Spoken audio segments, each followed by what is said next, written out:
Donovan's delay. Donovan opened the door to Nikki's room and peeped in. She was sitting cross-legged in the middle of her bed, surrounded by stuffed animals, toys, books, and games. On her lap sat a large box of tissues. Nikki looked sleepy and squinty-eyed. "My nose won't breathe right," she complained. Her voice came out funny, and Donovan laughed. "What's so funny?" she asked. "Nikki," Donovan said, plopping down on her bed, "you've got the snuffles." She laughed and asked, "Donnie, is that a real word?" "Yes, it is." Donovan always had to tell Nikki things. Sometimes he didn't mind, especially when his mother reminded him that he was 2 years older than his sister was, and that Nikki was just starting school. "Hey, Nikki, what do you want to do today?" Donovan asked. "I don't know, anything, I guess," she said, sniffling loudly. Nikki didn't really seem to care. "Maybe we could go downstairs and look at cartoons." "Nah, Mom wants you to stay in bed. Besides, I'm supposed to keep you company, not the TV." "Maybe we could color in my new coloring book," Nikki suggested. "Nope, that's a baby thing to do, and besides, you always take the good pages," Donovan answered, bouncing on the bed. "Come on, think of something, Nikki," he said. "I can't think if you rush me," Nikki whined. "Donnie, do you want to do anything I say?" She looked like she was going to be sad. Okay, I'll do what you want, but it's got to be fun," he said. "Donnie," Nikki asked hesitantly, "could we look at some of your words?" "Why?" Donovan asked suspiciously.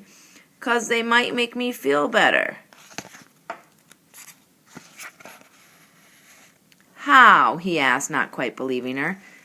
"'Cause they would cheer me up and make me laugh, and then I'd feel better," she explained, looking at him and wrinkling her nose. "You really think so?" Donovan wasn't convinced. "Yup, and, Donnie, I want some silly words, some happy words, and maybe some get-well words. And if you have any magic words, I want them too." "You can pick a word," Donovan said slowly, trying to think it over, "but you can't keep it. You have to put it back in my jar." He waited to see if Nikki would agree. "Okay," she said, smiling. Donovan got off the bed and slowly went to the door. Just before he closed the door, Nikki sneezed loudly. Achoo! Donovan smiled. He had just put the word Gesundheit into his jar. That would be the perfect word for Nikki to pick. When Donovan came back into Nikki's room, he carried the word jar under his arm.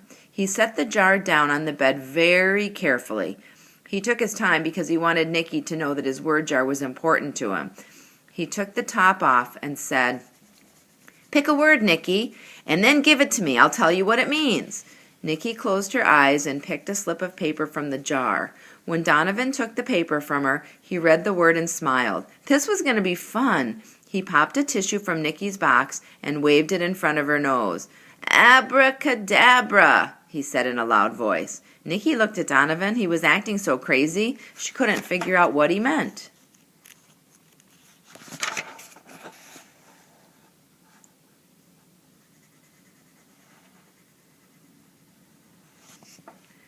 "Abracadabra," he said again, and he touched the tip of her nose with the tissue. She still looked puzzled, so Donovan decided to give Nikki a hint.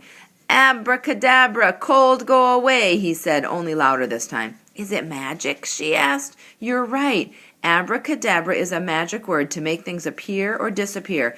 "I just made your cold disappear," Donovan said, laughing. "Now pick another word."